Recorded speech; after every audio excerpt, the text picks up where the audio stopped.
Muy buenos días a todas las personas que nos están oyendo. Muchísimas gracias por escucharnos y por seguir en estos audiolibros. De antemano les pido disculpas por el tiempo que no he subido, solamente que está un poco mal con uno mismo. Entonces, nada, solo les dejo que hay que superarse y hay que salir adelante, pase lo que pase. Vamos a continuar con el capítulo número 6 de diálogos de Platón, que se llama Protágoras o de los sofistas. Primeros interlocutores, un amigo de Sócrates y Sócrates. Segundos interlocutores, Hipócrates, Protágoras, Alcibiades, Critias, Pródigo, Hipias, el amigo de Sócrates. Este capítulo es un poco extenso, sin embargo, como método voy a utilizar un poco de agua. No voy a omitir como las partes importantes, pero, pero pues para dar información y pido disculpas de antemano cualquier ruido que nos pueda sorprender. Sin dar de más, vamos a iniciar. El amigo de Sócrates. ¿De dónde vienes hoy? ¿De dónde vienes, Sócrates? Pero ¿para qué es preguntarlo? Vienes de la casa ordinaria a la que te arrastra el hermoso Alcibiades. Te confieso que el otro día me complacía en mirarle, porque me parecía que, a pesar de ser un buen hombre ya formado, es muy hermoso, porque acá entre nosotros puede decirse que ya no está en su primera juventud, y la barba hace sombrear ya su semblante. Sócrates. ¿Qué tiene que ver eso? ¿Crees que Homero haya cometido un error en haber dicho que la edad de un joven que comienza a tener barba es la más agradable? Esta es precisamente la edad de Alcibiades, el amigo de Sócrates. Acabo de dejarle. ¿Cómo estás tú con él? Sócrates. Muy bien. Y hoy he notado que estaba conmigo mejor que nunca, porque ha dicho mil cosas en mi favor y ha tomado mi partido. Acabo de dejar, he tomado mi partido, acabo de dejarle, y te diré una cosa que te parecerá bien extraña, y es que en su presencia no me fijaba en él, y muchas veces me olvidaba que estaba allí. El amigo de Sócrates. ¿Qué es lo que os ha sucedido al uno y al otro? ¿Has encontrado por ventura en la ciudad algún joven más hermoso que Alcibiades? Sócrates, mucho más hermoso. El amigo de Sócrates. Muy bien, ¿es ateniense o extranjero? Sócrates, extranjero. El amigo de Sócrates. ¿De dónde es? Sócrates, de Abdera. El amigo de Sócrates. ¿Tan hermoso te ha parecido que a tus ojos ha eclipsado al hijo de Clinias? Sócrates. Hay nada, hay nada, amigo mío, que impida que el más sabio aparezca también el más hermoso. El amigo de Sócrates. ¿Pero qué? ¿Acabas de ver algún hombre sabio? Sócrates. Sí, un sabio, el más sabio de los hombres que hoy existen, si Protágoras puede parecerte tal. El amigo de Sócrates. ¿Qué me dices? ¿Qué? ¿Protágoras está aquí? Sócrates. Sí, hace 3 días. El amigo de Sócrates. ¿Y acabas ahora mismo de dejarle? Sócrates. Sí, en este momento. Y después de una conversación muy larga. El amigo de Sócrates. Si no tuviese cosa urgente que hacer, no querría referirme a esa conversación. Siéntate, te suplico, en el sitial que ocupa este niño, que te lo cederá. Sócrates. Con todo mi corazón, y me daré por complacido si queréis escucharme. El amigo de Sócrates. Los complacidos seremos nosotros, si te dignas referírnoslos. Sócrates. Unos y otros quedaremos obligados. Y ahora escuchadme. Esta mañana, cuando aún no había amanecido, Hipócrates, hijo de Apolodoro y hermano de Fasón, vino a llamar muy fuerte a mi puerta con su bastón, y apenas le abrieron cuando se fue derecho a mi cuarto diciendo en alta voz: Sócrates, ¿duermes? Como conociera su voz, le dije: Hola, Hipócrates, ¿qué nueva te trae? Una gran nueva, me dijo. Dios lo quiera, le respondí. ¿Pero qué nueva es la que te trae aquí tan de mañana? Protágoras está en la ciudad, me dijo, manteniéndose en pie frente a mi cama. Ya está aquí desde antes de ayer, le repuse. ¿No lo has sabido hasta ahora? No, lo supe hasta esta noche. Diciendo esto, se aproximó a mi cama a tientas, se sentó a mis pies y continuó hablando de esta manera.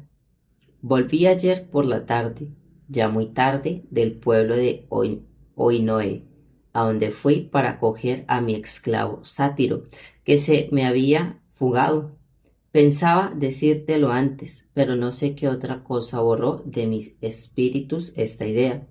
Cuando estuve de vuelta, después de cenar y cuando íbamos ya a acostarnos, fue mi hermano a decirme que Protágoras estaba aquí. El primer pensamiento que me ocurrió fue venir a darte esta buena noticia, pero habiendo reflexionado que la noche estaba muy avanzada, me acosté y después de un ligero sueño que me ha repuesto de las fatigas de mi viaje, me levanté y me vine aquí corriendo. Yo que conozco a Hipócrates como un hombre de corazón y que le veía todo azorado, le dije: ¿pero qué es? ¿Protágoras te ha hecho alguna injuria? Sí, por los dioses, me respondió riéndose. Me ha hecho la injuria de ser sabio, él solo, y no hacerme a mí. Oh, le dije, ¿y si le das dinero y le puedes comprometer a que te admita por discípulo, también te hará sabio? Quiera Zeus y los demás dioses que así sea, me dijo. Gastaré hasta el último óvulo y agotaré la bolsa de mis amigos si tal sucede. Lo que me trae es suplicarte que le hables por mí, porque además de que yo soy demasiado joven, jamás le he visto ni conocido, pues cuando hizo aquí su primer venida, era yo un niño. Pero oigo decir a todo el mundo muy bien de él y se asegura que el más elocuente de los hombres. ¿No será bueno que vayamos a su casa de que salga? Me ha dicho que está en la casa de Calias, hijo de Hipónico. Vamos allá, te lo suplico. Encarecidamente. Es demasiado temprano, le dije, pero vamos a pasearnos a mi pórtico. Allí hablaremos hasta que la rompa el alba y después iremos. Te aseguro que lo encontraremos, porque Protágoras no sale. Bajamos, pues, al pórtico, y estando paseando quise entrar el pensamiento de Hipócrates. Con esta mira para sondearle la pregunta. Y bien, Hipócrates, ¿vas a casa de Protágoras a ofrecerle dinero para que te enseñe alguna cosa? ¿Qué hombre piensas que es y qué hombre quieres que te haga? Si fuese a casa de Hipócrates, ese gran médico de Cos, que lleva el mismo nombre que tú, y desciende a Asclepio y le ofrecéis dinero, si alguno te preguntase: Hipócrates, ¿a qué clase de hombre pretendes dar este dinero destinado a Hipócrates? Yo respondería: a un médico. ¿Y qué es lo que querrías hacerte dando ese dinero? Médico, diría. Y si fueses a la casa de Policleteo, de Argos, o a casa de Fidias, de Atenas, y les dieses dinero para aprender en igual forma, ¿quiénes son estos dos hombres, Policleteo y Fidas? ¿A quiénes ofreces dinero? ¿Qué te responderías? Que son escultores. Y si te preguntasen ¿para qué? Respecto de ti, para hacerme escultor, respondería: está perfectamente. Ahora vamos tú y yo a casa de Protágoras, dispuestos a darle todo lo que pida por tu instrucción, hasta donde alcance nuestra fortuna. Y si no alcanza, acudiremos a los amigos. Si alguno viendo este empeño tan decidido nos preguntase: Sócrates e Hipócrates, decidme, dando este dinero a Protágoras, ¿a qué hombre creéis darlos? ¿Qué él responderíamos? ¿Qué le responderíamos? ¿Con qué nombre conocemos a Protágoras? ¿Cómo conocemos a Fidias con el de estatuario y a Homero con el de poeta? ¿Cómo se llama a Protágoras? Se llama Protágoras un sofista, Sócrates. Bueno, le dije, vamos a dar nuestro dinero a un sofista, seguramente. Y el mismo hombre, continuando, te preguntase, ¿lo que quieras hacer tú con Protágoras? A estas palabras, mi hombre ruborizándose, porque el día estaba ya claro para observar el cambio de semblante. Si hemos de seguir, me dijo, nuestro principio es claro que yo me quiero hacer un sofista. ¿Cómo? ¿Tendrías valor para darte por sofista a la faz de los helenos? Sí, tengo de decir la verdad, te juro, Sócrates, me haría vergüenza. Ah, ya te entiendo, mi querido Hipócrates. Tu intención no es de ir a la escuela de Protágoras, sino como has ido a la de un gramático, a la de un tocador de lira o un maestro de gimnasia, porque tú no has ido a casa de todos estos maestros para estudiar a fondo su arte y para hacerte un profesor, sino para ejercitarte y aprender lo que un ciudadano, un hombre libre, debe necesariamente saber. Sí, me dijo, he aquí el provecho que justamente quiero sacar de Protágoras. Pero ¿sabes lo que vas a hacer? Le dije. ¿Qué? Vas a poner tu alma en manos de un sofista. Y apostaré a que no sabes qué es un sofista. No sabiendo lo que es, tampoco sabes a quién vas a confiar. Lo más precioso que tú tienes e ignoras si lo pones en buenas o en malas manos. ¿Por qué? Yo creo saberlo. Dime, pues, ¿qué es un sofista? Un sofista, como su mismo nombre lo demuestra, es un hombre hábil que sabe muchas y buenas cosas. Lo mismo se puede decir de un pintor o de un arquitecto. Son gentes hábiles que saben muy buenas cosas, pero si alguno nos preguntase en qué son hábiles, no dejaríamos de contestarle que en todo lo relativo a hacer cuadros y construir edificios. Si se nos preguntase en qué es hábil un sofista, ¿qué le responderíamos? ¿Cuál es precisamente el arte de que hace una profesión? ¿Qué diríamos que es? Diríamos, Sócrates, que su profesión es hacer hombres elocuentes. Quizá diríamos la verdad y esto ya es algo. Pero no es todo, y tu respuesta reclama otra pregunta sobre qué materiales hace un sofista a uno elocuente. Porque un tocador de lira hace a un discípulo elocuente en lo que corresponde al manejo de la lira. Eso es claro, en que el sofista hace a otro elocuente. No es en lo que sabe, sin duda, que es lo que sabe y que es lo que enseña a los demás. En verdad, Sócrates, no podré decírtelo. ¿Cómo? Le dije. ¿No sabes a qué peligro te expones si tuvieras precisión de poner tu cuerpo en manos de un médico que no conocéis y que lo mismo que pude curarte puede matarte? ¿No te mirarías mucho? ¿No llamarías a tus amigos y a tus parientes para consultar con ellos? ¿Y no tardarías más de un día en resolverte?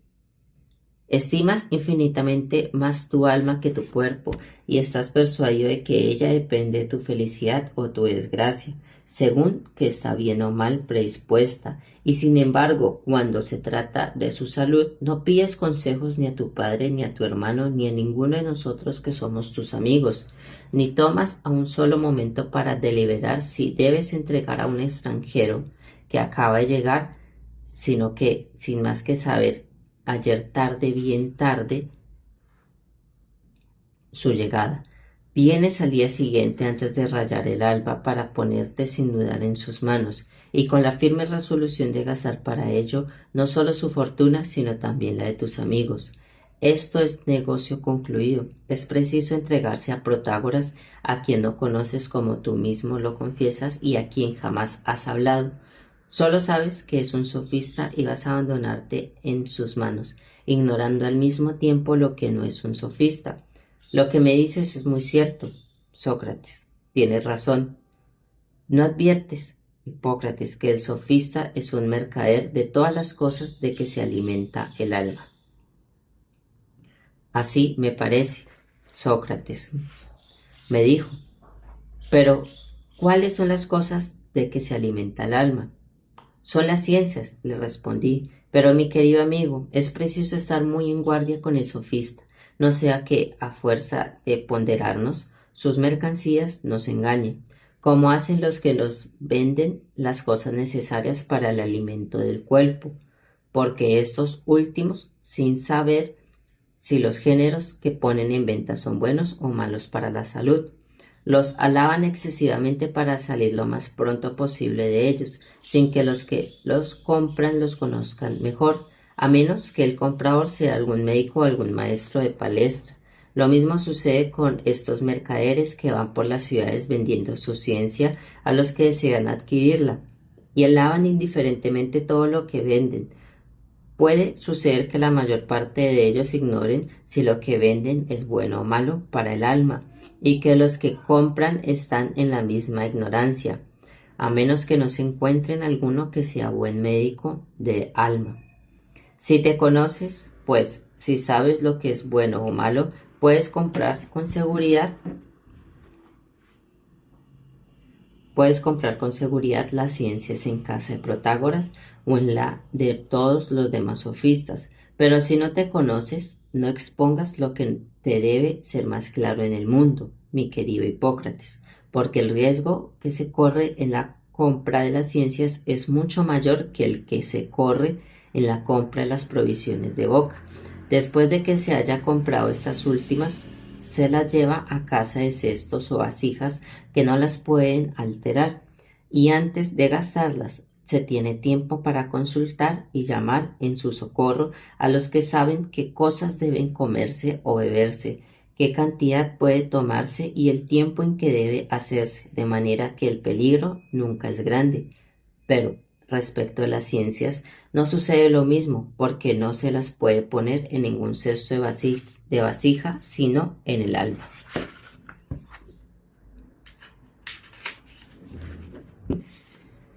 Y desde que queda hecha la compra, el alma necesariamente la lleva consigo y la retiene por el resto de sus días.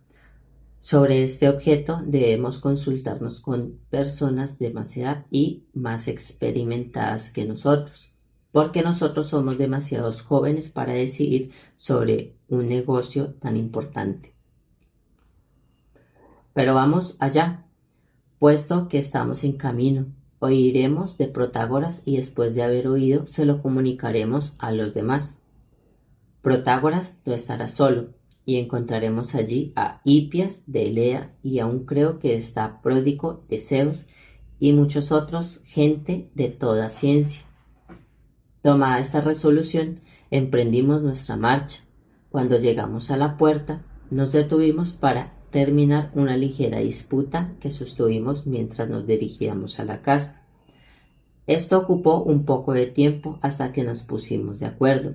Pienso que el portero, que es un viejo eunuco, nos escuchó y que aparentemente el número de sofistas que llegaban allí a cada momento le había puesto de mal humor con todos los que se aproximaban a la casa, pues apenas hubimos llamado cuando abriendo su puerta y mirando nos dijo: aún más sofistas, ya no es tiempo, y tomando la puerta con sus dos manos nos dio con ella en el rostro, cerrándola con toda su fuerza.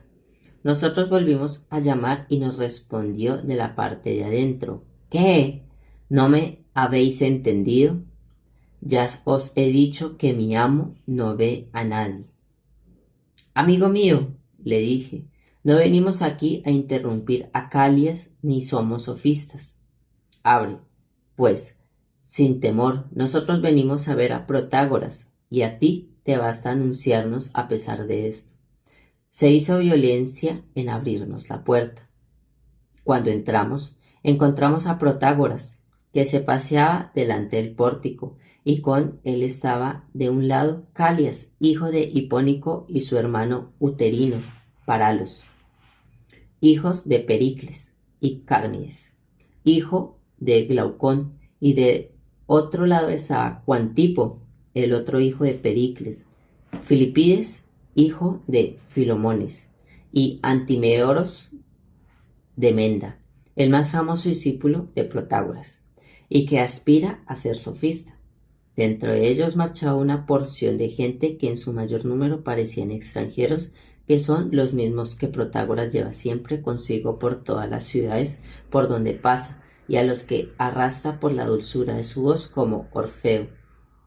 Entre ellos había algunos atenienses. Cuando vi esa magnífica reunión, tuve un placer singular en ver con qué aplomo y con qué respeto marchaba toda esta comitiva detrás de Protágoras, teniendo el valor cuidado en no ponerse delante de él.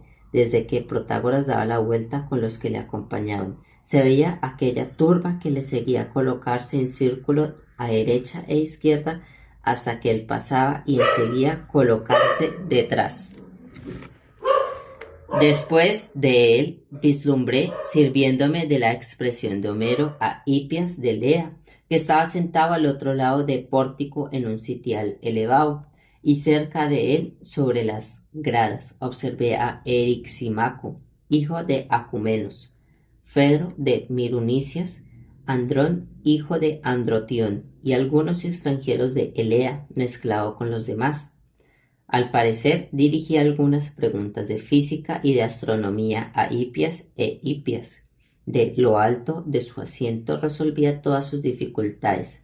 Asimismo, vi allí a Tántalo, quiero decir, pródigo de Zeus, que había llegado también a Atenas, pero estaba en un pequeño cuarto que sirve ordinariamente de despacho, a Hipónico, y que Calias, a causa de excesivo número de huéspedes, había arreglado para estos extranjeros. Después que le hubo desocupado, Pródigo estaba aún acostado, envuelto en pieles y cobertores, y cerca de su cama estaban sentados Pausanias del pueblo de Ceramis y un joven que me pareció bien portado y el más hermoso del mundo.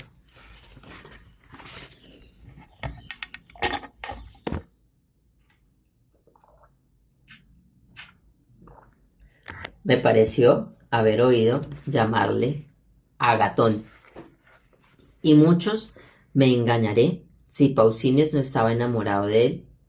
Además estaban los dos Adimanantos, el uno hijo de Ceps y el otro hijo de Leucolofides, y algunos otros jóvenes. Como yo estaba en la parte de fuera, no pude saber el objeto de su conversación, por más que desease ardientemente oír a Pródigo, que me parecía un hombre muy sabio, o más bien un hombre divino, pero tiene la voz tan gruesa que causaba en la habitación cierto eco que impedía oír claramente lo que decía. Entramos nosotros y un momento después llegaron el hermoso Alcibiades, como tienes costumbre de llamarle, y con mucha razón, y Critias, hijo de Calles Cruz. Después de estar allí un poco de tiempo y de ver lo que pasaba, nos dirigimos a Protágoras. Cerca ya de él le dije: Protágoras, Hipócrates y yo venimos aquí para verte. ¿Queréis hablarme en particular o delante de toda esta gente? Cuando te haya dicho el objeto de nuestra venida, le dije, tú mismo verás lo que más conviene. ¿Y qué es lo que os trae?, nos dijo. Hipócrates, que aquí ves, le respondí, es hijo de Apodoloro, una de las más grandes y ricas casas de Atenas, y es de tan buen natural que ningún hombre de su edad le iguala. Quiere distinguirse en su patria y está persuadido de que, para conseguirlo, tiene necesidad de tus lecciones. Ahora ya puede decir si quieres que conversemos en particular o delante de todo este mundo. Está muy bien, Sócrates, que te tomes esta precaución para conmigo, porque tratándose de un extranjero que va a las ciudades más populosas, y persuade a los jóvenes de más mérito a que abandonen a sus conciudadanos, parientes y demás jóvenes o ancianos, y que sólo le liguen a él para ser más hábiles con su trato. Son pocas cuantas precauciones se tomen porque es un oficio muy delicado, muy expuesto a los tiros de la envidia y que ocasionan muchos odios y muchas acechanzas. En mi opinión, sostengo que el arte de los sofistas es muy antiguo, pero los que han profesado en los primeros tiempos, por ocultar lo que tienen de sospechoso, trataron de encubrirla unos con el velo de la poesía, como Homero, Hesíodo y Simónides, otros bajo el velo de la purificación y profecías, como Orfeo y Museo. Aquellos la han disfrazado bajo las apariencias de la gimnasia, como Icos de Tarento, y como hoy en día uno de los más grandes sofistas que ha existido, quiero decir, Heródico de Celibiria, en Tracia, y originario de Megara, y estos la han ocultado bajo el pretexto de la música, como vuestros Agatocles, gran sofista como pocos, Pitoclides, Deseos y otros muchos. Todos estos, como os digo, para ponerse cubierto de la envidia, han buscado pretextos para salir de apuros en caso necesario, y en este punto yo de ninguna manera soy dictamen persuadido de que no han conseguido lo que querían, porque es imposible ocultarse por mucho tiempo a los ojos de las principales autoridades de las ciudades, que al fin siempre descubren estas urdimbres imaginadas por ellos y que el pueblo no se da cuenta por lo ordinario, porque se conforman siempre con el parecer de sus superiores y se arregla a él en cuanto dicen, y puede haber cosa más ridícula que verse uno sorprendido cuando quiere ocultarse. Lo que esto produce es atraer mayor número de enemigos y hacerse más sospechoso, llegando hasta el punto de tenerle por un bellaco.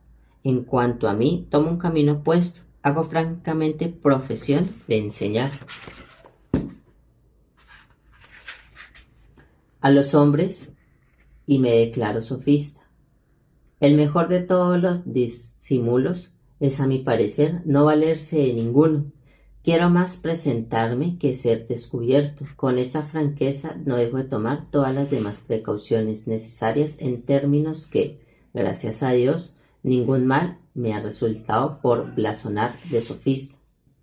A pesar de los muchos años que ejerzo esta profesión, porque por mi edad podría ser el padre de todos los que está aquí, por lo tanto, nada puede serme más agradable si lo que queréis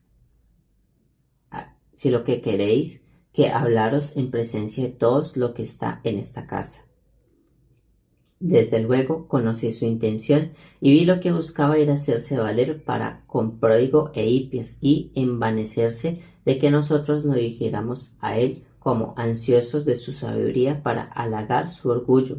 Le dije, ¿no sería bueno llamar a Pródigo e Hipias para que nos oyeran? Seguramente, dijo Protágoras. Y Calias nos dijo, ¿queréis que preparemos asientos para que habléis sentados? Esto no pareció muy bien pensado, y al mismo tiempo con la impaciencia de oír hablar al hombre tan hábiles, nos dedicamos todos a llevar sillas cerca de Hipias, donde ya habían bancos apenas se llenó este requisito, cuando Calias y Alcibiades estaban de vuelta trayendo consigo a Pródigo, a quien había obligado a levantar, y a los que con él estaban sentados todos. Protágoras, dirigiéndome la palabra, me dijo, Sócrates, ¿puedes decirme ahora delante de toda esta amable sociedad lo que ya habéis comenzado a decirme por este joven? Protágoras, le dije, no haré otro exordio que el que ya hice antes. Hipócrates, a quien ves aquí arde en deseo de gozar de tu trato y quería saber las ventajas que se promete. He aquí todo lo que teníamos que decirte. Entonces Protágoras, volviéndose hacia Hipócrates, mi querido joven, le dijo, las ventajas que sacarás de tus relaciones conmigo serán que desde el primer día te sentirás más hábil por la tarde que lo que estabas por la mañana. Al día siguiente, lo mismo y todos los días advertirás visiblemente que vas en continuo progreso.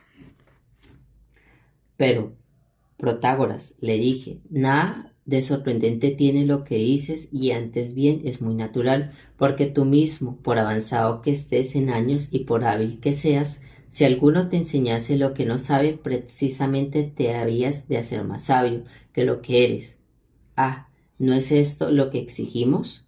Supongamos que Hipócrates de repente mua de proyecto y que entra en deseo de adherirse a ese pintor joven que acaba de llegar a la ciudad, a Seuxupio de Heraclea, que se dirige a él como al presentarse se dirige a ti y que este pintor le hace la misma promesa que tú. Le haces que cada día será más hábil y harás nuevos progresos. Si Hipócrates le preguntase en qué haría tan grandes progresos, no es claro que Seuxupio le respondería que los hará en la pintura, que le entre el magín ligarse en la misma forma de Protágoras el tebano y que después de haber oído de su boca las mismas promesas que tú le has hecho, le hiciese la misma pregunta. Esto es, ¿en qué se hará cada día más hábil? No es claro que otorgarás, le responderías, que en el arte de tocar la flauta, siendo esto así, te suplico, Protágoras, que no responderías con la misma precisión. Nos dices que si Hipócrates intima contigo desde el primer día se hará más hábil, al día siguiente, más aún, al otro día alcanzar nuevos progresos, y así por todos los días de su vida, pero explícanos en qué. Sócrates, dijo entonces Protágoras, he aquí una cuestión bien sentada, y me gusta responder a los que las presentan de esta especie. Te digo que Hipócrates no tiene que temer conmigo lo que le sucederá con cualquier otro de los sofistas, porque todos los demás causan un notable perjuicio a los jóvenes en cuanto les obligan contra su voluntad a aprender artes que no les interesan y que de ninguna manera querían aprender, como la aritmética, la astronomía, la geometría, la música, y siendo esto, miraba a Hipias. En vez de que conmigo este joven no aprenderá jamás otra ciencia que la que desea al dirigirse a mí, y esa ciencia no es otra que a la prudencia o al tino que hace que uno gobierne bien su casa, y que en las cosas tocantes a la república nos hace muy capaces de decir y hacer todo lo que le es más ventajoso. Mira, le dije, si acogió bien tus pensamientos. Parece que quieres hablar de la política y que te supones capaz para hacer de los hombres buenos ciudadanos. Precisamente, dijo él, es eso lo que forma mi orgullo. En verdad, Protágoras, le dije, vaya una ciencia maravillosa si es cierto que la posees, y no tengo dificultad en decirte libremente en esta materia lo que pienso. Hasta ahora había creído que era esta una cosa que no podía ser enseñada, pero puesto que dices que tú la enseñas, ¿qué remedio que queda sino creer?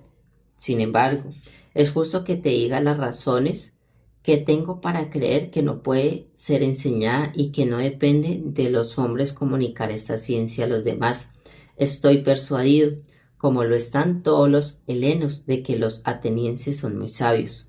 Veo en todas nuestras asambleas que cuando la ciudad tiene una precisión de construir un edificio, se llama a los arquitectos para que en su dictamen, que cuando se quieran construir naves se hacen venir a los carpinteros que trabajen en los arsenales, y que lo mismo sucede con todas las demás cosas que por su naturaleza pueden ser enseñadas y aprendidas. Y si alguno que no es profesor se mete a dar consejos, por bueno, por rico, por noble que sea, no le dan oídos y lo que es más, se burlan de él, le silban y hasta llegan el caso de hacer un ruido espantoso para que se retire, si antes no le cogen los ujires y le echan fuera por orden de los senadores. Así se conduce el pueblo en todas las cosas que dependen de las artes, pero que se, siempre que se delibera sobre la organización de la república, entonces se escucha indiferentemente a todo el mundo. Veis al albañil, al aserrador, al zapatero, al mercante, a todo el mundo. Veis a todo el mundo. Al mercader, al patrón de buque, al pobre, al rico, al noble, al plebeyo, levantarse para dar sus pareceres, y no se lleva a mal. Nadie hace ruido como en las otras ocasiones, y a nadie se le echa en cara que se ingeniera en dar consejos sobre cosas que ni ha aprendido ni ha tenido maestros que se le haya enseñado. Prueba evidente que todos los atenienses creen que la política no puede ser enseñada. Esto se ve no solo en los negocios generales de la República, sino también en los asuntos particulares y en todos los casos, porque los más sabios y los más hábiles de nuestros ciudadanos no pueden comunicar su sabiduría y su habilidad a los demás sin ir más lejos. Pericles ha hecho que sus dos hijos que están presentes aprendan todo lo que depende de maestros, pero en razón de su capacidad política, ni él los enseña ni los envía a casa de ningún maestro, sino que los deja pastar libremente por todas las praderas como animales consagrados a los dioses que vagan errantes sin pastor, para ver si por fortuna ponen ellos por sí mismos en el camino de la virtud. Es cierto que el mismo Pericles, tutor de Clinias, hermano segundo de Alcibiades, aquí presentes, temerosos de que este es último, mucho más joven, fuese corrompido por su hermano. Tomó el partido de separarlos y llevó a Clinias a casa de Arifrón para que este hombre sabio tuviese cuidado de educarle e instruirle. Pero ¿qué sucedió? Que apenas Clinias estuvo 6 meses cuando Arifrón, no sabiendo qué hacer de él le resustituyó a Pericles. Podría citar muchos otros que, siendo muy virtuosos y muy hábiles, jamás han podido ser mejores ni a sus hijos ni a los hijos de otros. Y cuando consideró todos estos ejemplares, te confieso, Protágoras, que me confirmó más en mi opinión de que la virtud no puede ser enseñada, y que así es que cuando te oigo hablar como tú lo haces, me conmuevo y comienzo a creer que dices la verdad, persuadiendo como estoy de que tú tienes larga experiencia, que has aprendido mucho de los demás y que has encontrado en ti mismo grandes recursos. Si nos puedes demostrar claramente que la virtud, por su naturaleza, puede ser enseñada, no nos ocultes tan rico tesoro y haznos partícipes de él, te lo suplico encarecidamente.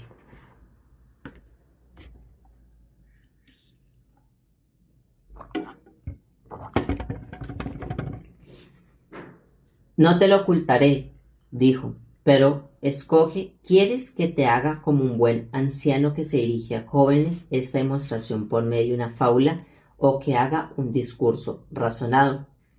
Al oír estas palabras, la mayor parte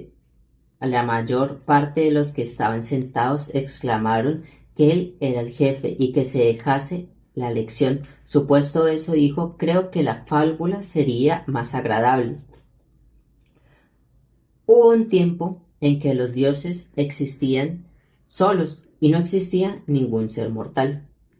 Cuando el tiempo destinado a la creación de estos últimos se cumplió, los dioses lo formaron en las entrañas de la tierra, mezclando la tierra y el fuego y los otros dos elementos que entran en la composición de los dos primeros. Pero antes de dejarlos salir a la luz, mandaron los dioses a Prometeo y a Epimeteo que los revistieran con todas las cualidades convenientes, distribuyéndolas entre ellos. Epimeteo suplicó a Prometeo que le permitieran hacer por sí solo esta distribución, a condición, le dijo, de que tú examinarás cuando yo hubiere hecho. Prometeo consintió en ello, y aquí a Epimeteo en campaña. Distribuye a unos la fuerza sin la velocidad y a otros la velocidad sin la fuerza. Da armas naturales a estos y a aquellos se las rehúsa, pero les da otros medios de conservarse y defenderse. A los que da cuerpos pequeños le asignan las cuevas y a los subterráneos para guardarse. O les da alas para buscar su salvación en los aires. Los que hacen corpulentos en su misma magnitud tienen su defensa. Concluyó su distribución con la mayor igualdad que le fue posible, tomando bien las medidas para que ninguna de estas especies pudiese ser destruida. Después de haber dado todos los medios de defensa para libertar a los unos de la violencia de los otros, tuvo cuidado de guarecerse de las injurias del aire y del rigor de las estaciones. Para esto los vistió de un vello espeso y una piel dura, capaz de defenderlos de los hielos del invierno y de los ardores del estío, y que les sirve de abrigo cuando tiene necesidad de dormir, y guarneció sus pies con un casco muy firme, con una especie de callo espeso o una piel muy dura, de provista de sangre. Hecho esto, le señaló a cada uno su alimento, a estos las hierbas, a aquellos los frutos de los árboles, a otros las raíces, y hubo especie a la que permitió alimentarse con la carne de los demás animales. Pero a esta la hizo poco fecunda, y concedió en cambio una gran fecundidad a las que debían alimentarlas, a fin de que ellas se conservase. Pero como Epimeteo no era muy prudente, no se fijó en que había distribuido en todas las cualidades entre los animales privados de razón, y que aún le quedaba la tarea de proveer al hombre. No sabía qué partido tomar cuando Prometeo llegó para ver la distribución que había hecho. Vio todos los animales perfectamente arreglados, pero encontró al hombre desnudo, sin armas, sin calzado, sin tener con qué cubrirse. Estaba ya próximo el día destinado para aparecer el hombre sobre la tierra y mostrarse a la luz del sol. Y Prometeo no sabía qué hacer para dar al hombre los medios de conservarse. En fin, he aquí el expediente al que recurrió. Robó a Hefestos y Atenas el secreto de las artes y el fuego, porque sin el fuego las ciencias no podían poseerse y serían inútiles.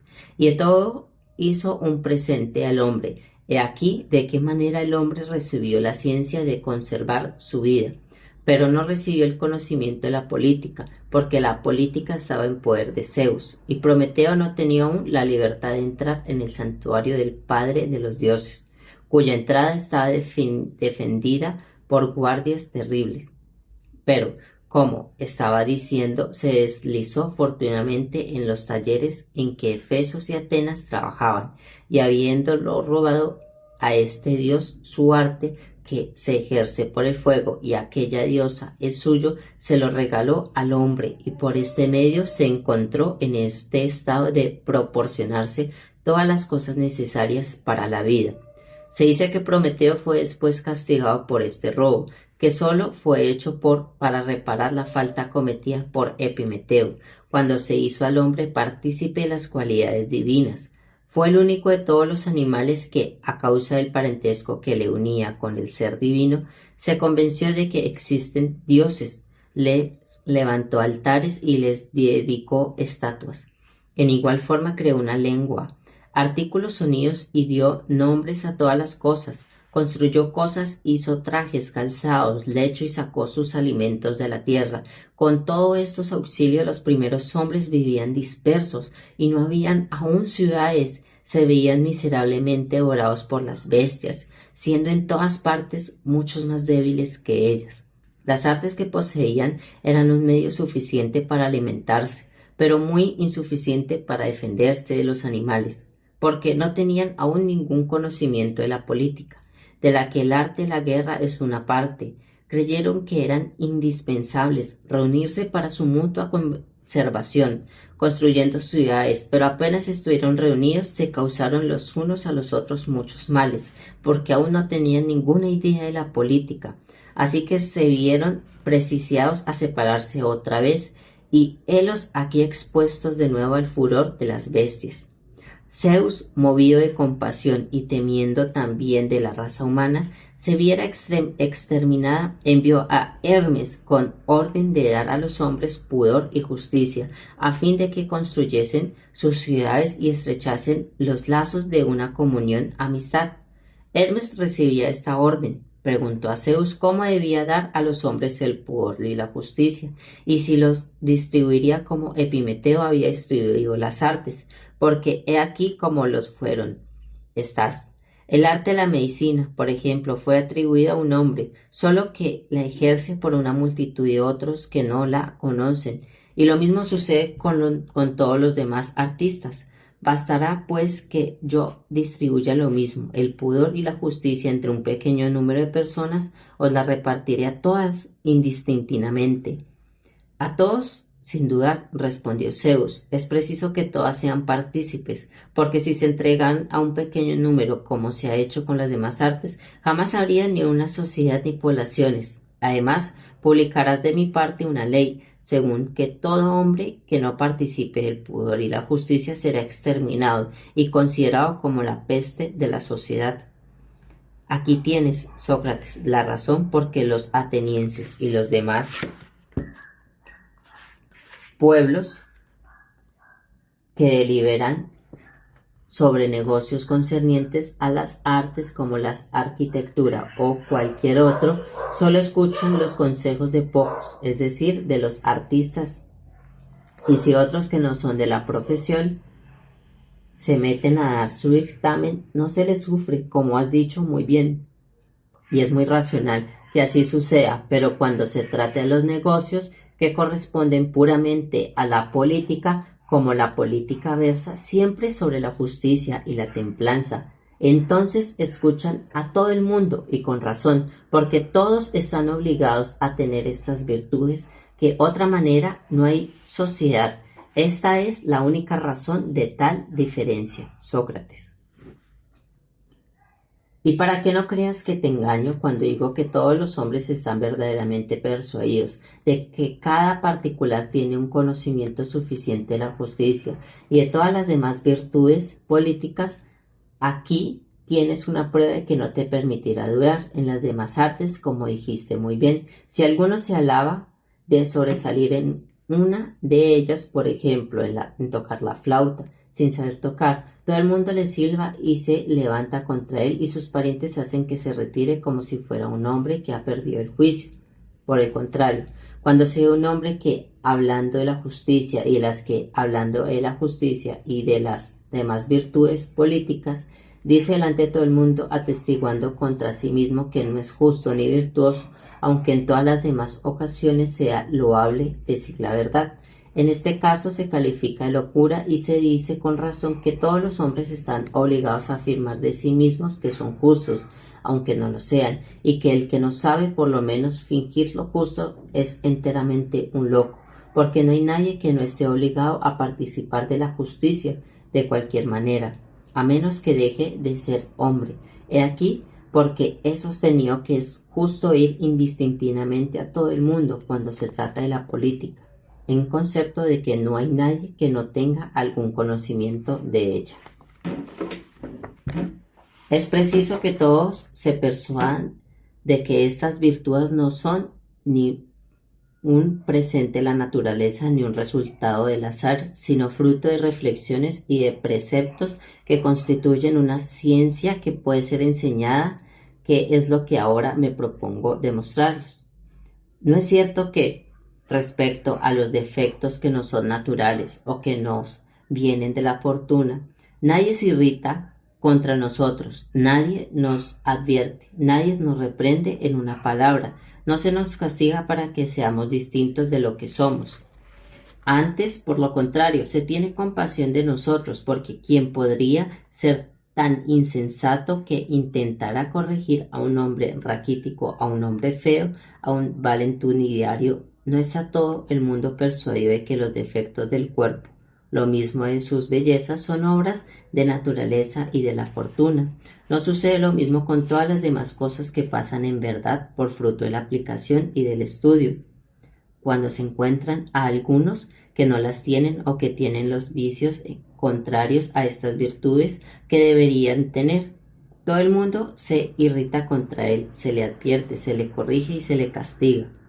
En el mundo de estos vicios entran la justicia, la injusticia, la impiedad y todo lo que se opone a las virtudes políticas y sociales. Como todas estas virtudes pueden ser adquiridas por el estudio y por el trabajo, todos se subelan contra los que hacen despreciado el aprenderlas. Es esto tan cierto, Sócrates, que si quieres tomar el trabajo de examinar lo que significa esta expresión, castigar a los malos, la fuerza que tiene el fin que nos proponemos con este castigo, esto solo basta para probarte que los hombres todos están persuadidos de que la virtud puede ser adquirida porque nadie castiga a un hombre malo solo porque ha sido malo, a no ser que se trate de alguna bestia feroz que no castigue para saciar su crueldad. Pero el que castiga con razón, castiga, no por las faltas pasadas, porque ya no es posible lo que haya sucedido deje de suceder, sino por las faltas que puedan sobrevenir para que el culpable no reincida y sirva de ejemplo a los demás su castigo. Todo hombre que se propone este objeto está necesariamente persuadido de que la virtud puede ser enseñada, porque solo castiga respecto al porvenir. Es constante que todos los hombres que hacen castigar a los malos sea previamente, sean publicado. Lo hacen con esta idea y lo mismo los atenienses que todos los demás pueblos, de donde se sigue necesariamente que los atenienses están tan persuadidos como los demás pueblos de que la virtud puede ser adquirida y enseñada. Así es que con razón oyen sus consejos al albañil, al herrero, al zapatero, porque están persuadidos de que se puede enseñar la virtud y me parece que esto está suficientemente probado. La única duda que queda en pie es la relativa a los hombres virtuosos. Preguntas de dónde nacen que estos grandes personajes hacen que sus hijos aprendan todo lo que pueden ser enseñados por maestros, haciéndolos muy hábiles en todas estas artes, mientras que son impotentes para enseñarles sus propias virtudes. Lo mismo que a los demás ciudadanos. Para responder a esto, Sócrates, no recurriré a la fábula como antes, sino que te daré razones muy sencillas y para ello me basto solo. ¿No crees que hay una cosa a la que todos los ciudadanos están obligados igualmente y sino la que no se concibe ni la sociedad ni la ciudad? La solución es la dificultad. Depende de este solo punto, porque si esta cosa única existe y no es el arte del carpintero, ni el herrero, ni el alfarero, sino la justicia, la templanza, la santidad y, en una palabra, todo lo que está comprendido bajo el nombre de virtud. Si esta cosa existe y todos los hombres están obligados a participar de ella, de manera que cada particular que quiere instruirse o hacer alguna cosa esté obligado a conducirse según sus reglas o renunciar a todo lo que quería. Que todos aquellos que no participen de esta cosa, hombres, mujeres y niños, sean contenidos, reprimidos y penados hasta que la instrucción y el castigo los corrijan, y que los que no se enmienden sean castigados con la muerte o arrojados de la ciudad. Si todo esto sucede como tú no lo puedes negar, por más que esos hombres grandes de que hablas hagan aprender a sus hijos con todas las demás cosas, si no pueden enseñarles esta cosa única, quiero decir, la virtud, es preciso un milagro para que sean hombres de bien. Ya te he probado que todo el mundo está persuadido de que la virtud puede ser engañada en público y en particular, puesto que puede ser enseñada. ¿Te imaginas que haya padres que instruyan a sus hijos en todas las cosas que impunentemente se pueden ignorar sin incurrir en la pena de muerte, ni en la menor pena pecuniaria, y que se desprecien enseñarles las cosas cuya ignorancia van ordinariamente según de la muerte, de la prisión, del destierro? La confesión de bienes y, para decirlo en una sola palabra, de la ruina entera o de las familias. No se advierten que todos emplean sus cuidados en la enseñanza de estas cosas. Sí, sin duda, Sócrates, y debemos pensar que estos padres, tomando a sus hijos desde la más tierna edad, es decir, desde que se hallan en este estado de entender lo que se les dice, no cesan toda su vida de instruirlos y reprenderlos, y no solo los padres, sino también las madres, las nodrizas y los preceptores.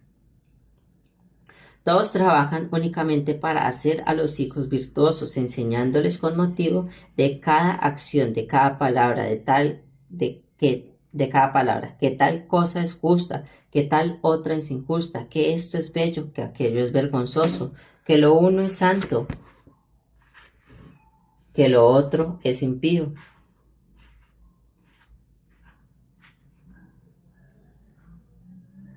Que es preciso hacer esto y evitar aquello.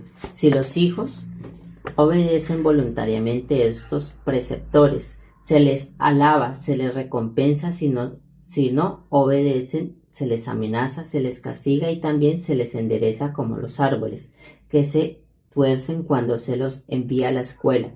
Se recomiendan a los maestros que pongan tanto esmero en enseñarles a leer bien y a tocar instrumentos como el enseñarles buenas costumbres. Así es como los maestros en este punto tienen el mayor cuidado. Cuando saben leer y puedan entenderlo, que leen en lugar de preceptos a viva voz, los obligan a leer en los bancos los mejores poetas y aprenderlos de memoria.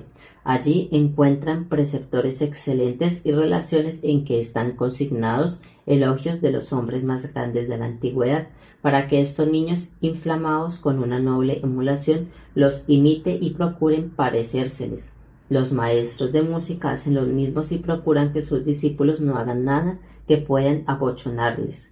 Cuando saben la música y tocan bien los instrumentos, ponen en sus manos composiciones de los poetas líricos, obligándoles a que les canten acompañándose con la lira, para que de esta manera el número y la armonía se insinúen en su alma, aún muy tierna, y para que, haciéndose por lo mismo más dulces, más tratables, más cultos, más delicados, y por decirlo así, más armoniosos y más de acuerdo, se encuentren los niños en disposición de hablar bien y de obrar bien, porque toda la vida del hombre tiene la necesidad del número y de la armonía.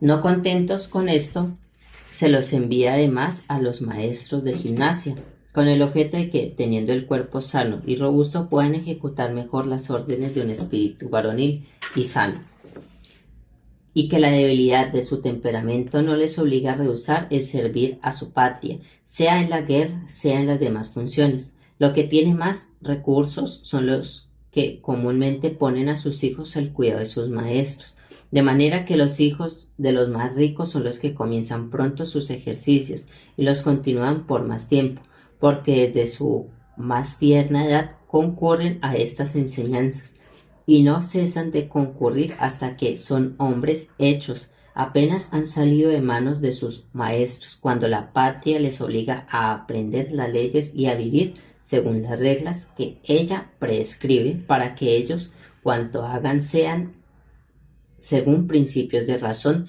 y nada por capricho o fantasía. Y la manera que los maestros de escribir dan a los discípulos que no tienen firmeza en la mano una reglilla para colocar bajo de piel, a fin de que, copiando las muestras, sigan siempre las líneas marcadas en la misma forma. La patria da a los hombres las leyes que han sido inventadas y establecidas por los antiguos legisladores. Ella los obliga a gobernar y dejarlos gobernarse según sus reglas. Y si algunos se separan, le castiga, y a ellos llamáis comúnmente vosotros, valiéndose de una palabra muy propia, enderezar, que es la función misma de la ley. Después de tantos cuidados como se toman en público y en particular para inspirar la virtud, extrañarás Sócrates, ignorarás ni un solo momento que la virtud puede ser enseñada. Lejos de extrañarlo, debería sorprenderte más si lo contrario fuese lo cierto. Pero ¿de dónde nace que muchos hijos de hombres virtuosos se hacen muy malos? La razón es muy clara y no puede causar sorpresa si lo que yo he dicho es exacto. Si es cierto que los hombres están obligados a ser virtuosos para que la sociedad subsista, como lo es sin la menor duda, escoge entre las demás ciencias y profesiones que ocupan a los hombres las que te agraden. Supongamos, por ejemplo, que en esta ciudad no puede subsistir si no somos todos tocadores de flauta. ¿No es claro que en este caso todos nos entregaríamos a este ejército que en público y en particular nos enseñaríamos los unos a los otros a tocar? Que reprendiéramos y castigáramos a los que no quisieran aprender y que no haríamos de esta ciencia más misterio que el que ahora hacemos de la ciencia de la justicia y de las leyes. Rehúsa nadie enseñar a los demás lo que es justo. Se guarda el secreto de esta ciencia como se practica con todas las demás. No, sin duda. Y la razón es porque la virtud y la justicia de cada particular son útiles a toda la sociedad. He aquí porque todo el mundo se siente inclinado a enseñar a los demás todo lo relativo a las leyes, a la justicia. Si sucediese lo mismo en el arte de tocar la flauta y estuviésemos todos los igualmente inclinados a enseñar a los demás sin ninguna reserva lo que pusiésemos, ¿crees tú, Sócrates, que los hijos de los mejores tocadores de flauta se harían siempre mejores en este arte que los hijos de los medianos tocadores? Estoy persuadido de que tú no lo crees. Los hijos que tengan más felices disposiciones para el ejercicio de este arte serían los que harían los mayores progresos, mientras que se fatigarían en vano los demás y no adquirirían jamás nombrandía. Y veríamos todos los días el hijo de un famoso tocador de flauta no ser más que una medianía, y por el contrario el hijo de un ignorante hacerse muy hábil, pero mirando el conjunto, todos serán buenos si lo comparas con lo que jamás han manejado una flauta. En la misma forma, ten por cierto que el más injusto de todos los que están nutridos en el conocimiento de las leyes y de la sociedad sería un hombre justo y hasta capaz de enseñar la justicia. Y si le comparas con gente que no tienen educación ni leyes, ni tribunales ni jueces, que no están forzados por ninguna necesidad a rendir homenaje a la virtud, y que en una palabra se parecen a esos salvajes que Ferrecrantes nos presentó el año pasado en las fiestas de Leneo. Créenme, si hubiera de vivir con hombres semejantes a los misántropos que este poeta introduce en su pieza dramática, te tendrías por muy dichoso cayendo en manos de un Euribate y de un Frenodas, y suspiras por la maldad de nuestras gentes contra la que declamas hoy tanto. Tu mala creencia no tiene otro origen que la facilidad con que todo esto verifica, y como ves que todo el mundo enseña la virtud como puede, te place el decir que no hay un solo maestro que la enseñe. Esto es, como si buscaras en la Hélade un maestro que enseña la lengua griega. No le encontrarías. ¿Por qué? Porque todo el mundo la enseña verdaderamente. Si busquéis alguno que pudiese enseñar a los hijos de los artesanos el oficio de sus padres con la misma capacidad que podrían hacerlo estos mismos a los otros maestros jurados, te confieso, Sócrates, con más razón que semejante maestro no sería fácil encontrarle, pero encontrar a los que pueden instruir a los ignorantes es cosa sencilla. Lo mismo sucede con la virtud y todas las demás cosas semejantes a ella. Por pequeña que sea la ventaja que otro hombre tenga sobre nosotros para impulsarnos y encarrilarnos por el camino de la virtud, es cosa con la que debemos envanecernos y darnos por dichosos. Creo ser yo el número de estos porque sé mejor que nadie todo lo que debe practicarse para ser a un hombre de bien, y puedo decir que no robo el dinero que tomo, pues aún merezco más según el voto de mis discípulos. He aquí mi modo ordinario de proceder en este caso. Cuando alguno ha aprendido de mí lo que deseaba saber Si quiere, me paga lo que hay costumbre de darme, y si no, puede ir a un templo y después de jurar lo que le enseñó vale tanto o cuanto depositar la suma que me destine.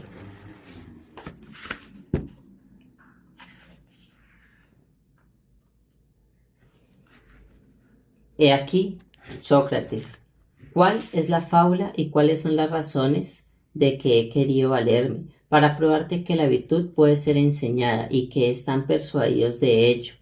Todos los atenienses, y para hacerte ver igualmente que no hay que extrañar que los hijos de los padres más virtuosos sean las veces poca cosa y que los de los ignorantes salgan mejores, puesto que aquí mismo vemos que los hijos de Pocliteo, que son de la misma edad de Juan Tipo y Paralos, no son nada si se les compara con su padre. Y lo mismo sucede con otros muchos hijos de nuestros más grandes artistas. Pero con respecto a los hijos de Pericles que acabo de nombrar, no es tiempo de juzgarlos porque da esperanza a su tierna juventud.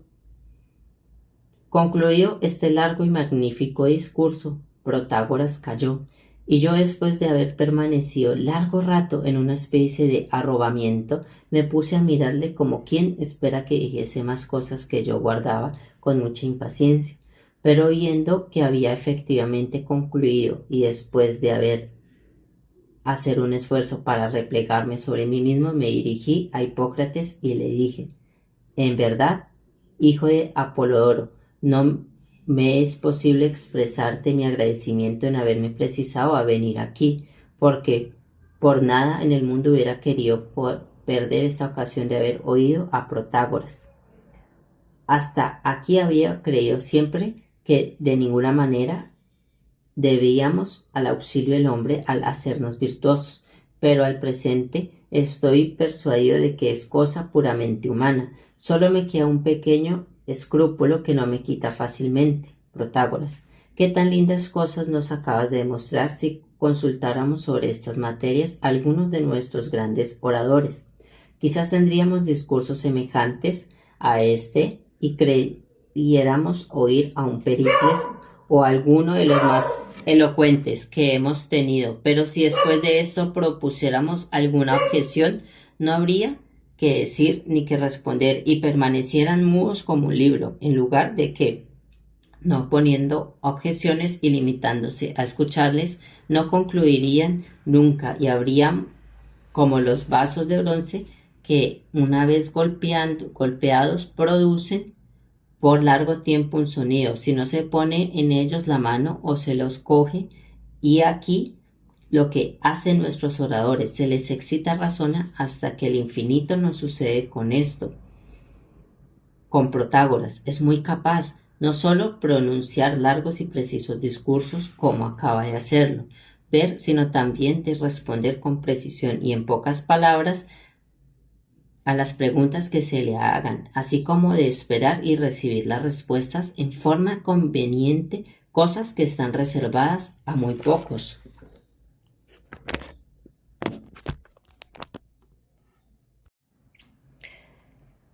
Vamos a dejar hasta acá este capítulo número 6. Igualmente el próximo capítulo también va a ser un poco largo como este. Sinceramente, Protágoras me dejó asombrado con su fábula de cómo pues dio como la virtud al hombre desde que le robaron el fuego a los dioses. O sea, me parece que Protágoras es un gran filósofo. Y nada, con Hipócrates y nada que decir con Sócrates con sus cuestiones. Pero antes que nada, muchas gracias a todos ustedes por escucharme, por estar aquí con Sócrates, por decirlo así. Y traeremos próximos audiolibros, ¿por qué no? Muchas gracias y espero que todos tengan un feliz día, que les vaya muy bien y muchos éxitos y bendiciones.